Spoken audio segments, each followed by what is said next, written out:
ఇకపైన కర్ణాటకలో పాన్ మసాలా, గుట్కా, విమల్ లాంటివి మీకు అస్సలు కనిపించవు.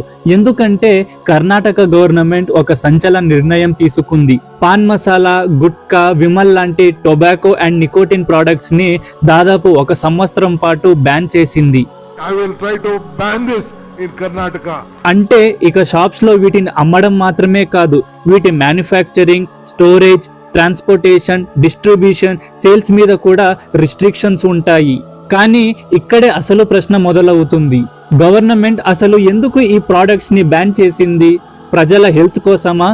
రోడ్స్ మీద గుట్కా ఉమ్మి మరకలు తగ్గించడానికా? లేదా యంగ్స్టర్స్ ఈ అడిక్షన్ కి దూరంగా ఉండాలనే ఉద్దేశంతోనా? ఫ్యూచర్ లో ఆల్కహాల్ కూడా బ్యాన్ అవ్వబోతున్నాయా? ఇంకా అన్నిటికంటే ఇంట్రెస్టింగ్ క్వశ్చన్, గవర్నమెంట్ వీటిని పర్మనెంట్ గా బ్యాన్ చేయకుండా దాదాపు 1 సంవత్సరం మాత్రమే ఎందుకు బ్యాన్ చేసింది? 1 సంవత్సరం తర్వాత ఏం జరుగుతుంది? మళ్ళీ కర్ణాటకలో పాన్ మసాలా, గుట్కా, విమల్ అమ్ముతారా? లేక గవర్నమెంట్ మళ్ళీ బ్యాన్ ని ఎక్స్టెండ్ చేస్తుందా? ఈ వీడియోలో డీటెయిల్డ్ గా అన్ని విషయాలు తెలుసుకోబోతున్నాం. కానీ అంతకంటే ముందు మీలో చాలా మంది ఇన్ఫర్మేషన్ ని తెలుసుకుంటున్నారు, కానీ సబ్స్క్రైబ్ చేయకుండానే వెళ్ళిపోతున్నారు. లైక్ అండ్ సబ్స్క్రైబ్ చేయడం మీకు కంప్లీట్ గా ఫ్రీ. అందుకే వెంటనే కింద ఉన్న సబ్స్క్రైబ్ బటన్ మీద క్లిక్ చేసి పక్కనే ఉన్న బెల్ ఐకాన్ ని యాక్టివేట్ చేసుకోండి.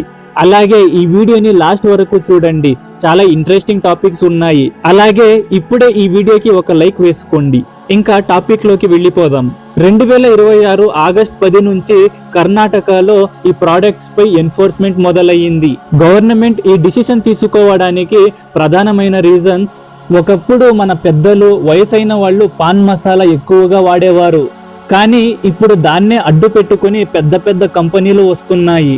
అందులో ప్రత్యేకమైనవి pan Parag, Vimal, gutka, Madhu, super, pan masala, ఇలా చెప్పుకుంటూ పోతే ఇలాంటి కంపెనీల పెద్ద లిస్టే ఉంది. చిన్నగా మొదలైన ఈ కంపెనీలు ఇప్పుడు జెన్జీలను అట్రాక్ట్ చేసేలా తయారు చేస్తున్నారు. ఇప్పుడు చాలా మంది బ్యాగ్స్ లో లేదా జేబుల్లో టొబాకో లేదా పాన్ మసాలా ప్యాకెట్లు పెట్టుకుని తిరుగుతున్నారు. ఇంకా ఈ కంపెనీలు పెద్ద పెద్ద హీరోలని పెట్టి పెద్దగా అడ్వర్టైజింగ్ కూడా చేస్తున్నాయి. అందులో ఎక్కువగా ప్రమోషన్ చేస్తున్న కంపెనీ విమల్. ఇక్కడ షాకింగ్ విషయం ఏమిటంటే, ఈ పాన్ మసాలాని ప్రమోట్ చేస్తున్న ఈ హీరోలు వాళ్ళ లైఫ్ లో ఎప్పుడు గుట్కా, పాన్ మసాలాని తిని ఉండరు.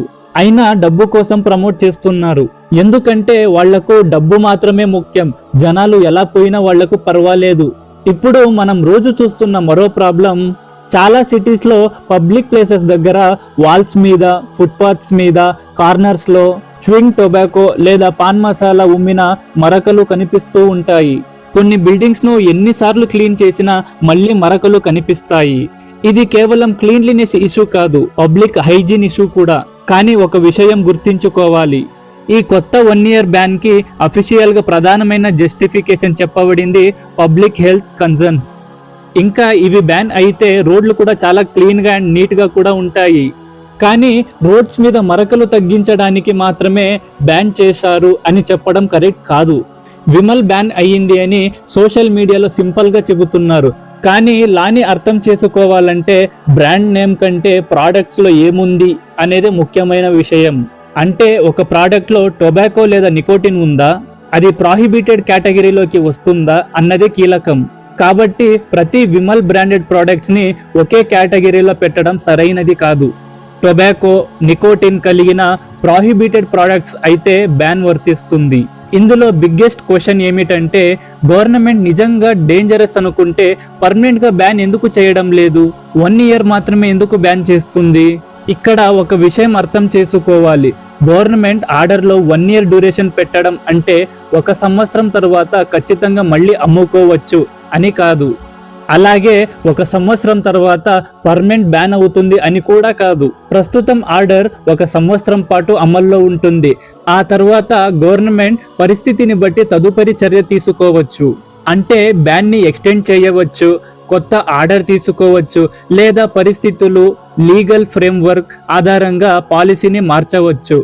ఇప్పుడే 1 సంవత్సరం తర్వాత ఏం జరుగుతుందో గవర్నమెంట్ ఫైనల్ గా చెప్పిందని అనుకోవడం తప్పు. ఇప్పుడు సోషల్ మీడియాలో ఇంకో క్వశ్చన్, పాన్ మసాలా, గుట్కా చేశారు కాబట్టి నెక్స్ట్ ఆల్కహాల్ కూడా బ్యాన్ చేస్తారా? ప్రస్తుతం కర్ణాటక గవర్నమెంట్ గుట్కా, పాన్ మసాలా ఆర్డర్తో ఆల్కహాల్ని బ్యాన్ చేస్తున్నట్లు ప్రకటించలేదు. టొబాకో, నికోటిన్ ప్రోడక్ట్స్ పై తీసుకున్న ఈ స్పెసిఫిక్ ఆర్డర్ని ఆల్కహాల్ బ్యాన్తో డైరెక్ట్గా కనెక్ట్ చేయడానికి ఆధారం లేదు. అందుకే నెక్స్ట్ కర్ణాటకలో ఆల్కహాల్ బ్యాన్ అని ప్రస్తుతం కన్ఫర్మేషన్ న్యూస్ చెప్పడం కరెక్ట్ కాదు, అది స్పెక్యులేషన్స్ మాత్రమే. మరి ఈ పాన్ మసాలా బ్యాన్ వల్ల గవర్నమెంట్కి లాస్ ఉంటుందా అంటే, టొబాకో ప్రోడక్ట్స్ పై ట్యాక్సెస్ ద్వారా గవర్నమెంట్కి రెవెన్యూ వస్తుంది. అయితే పబ్లిక్ హెల్త్ పాలసీలో గవర్నమెంట్కి ఒక బ్యాలెన్సింగ్ యాక్ట్ ఉంటుంది. ఒక పర్సన్ టొబాకో వల్ల అనారోగ్యానికి గురైతే treatment, hospital expenses, productivity loss, family మీద ఫినాన్షియల్ బర్డన్, ఇవన్నీ కూడా సొసైటీకి ఎకానమిక్ కాస్ట్. అందుకే గవర్నమెంట్ హెల్త్ పాలసీని కేవలం ఈ ప్రోడక్ట్స్ మీద ఎంత ట్యాక్స్ వస్తుంది అనే ఒక క్యాల్కులేషన్తో నిర్ణయించదు. ఈ బ్యాన్ ఎఫెక్ట్ పాన్ మసాలా ప్రియులకే కాదు, పోక చెక్క రైతులకి కూడా పెద్ద దెబ్బ తగిలింది. అందుకే పోక చెక్క రైతులు గవర్నమెంట్ దగ్గర సహాయం కోరడానికి వెళ్తున్నాయి. మరి ఈ రూల్స్ మన రాష్ట్రాల్లో కూడా రావాలా వద్దా? వస్తే ఎలా ఉంటుంది? కింద కామెంట్స్లో చెప్పండి.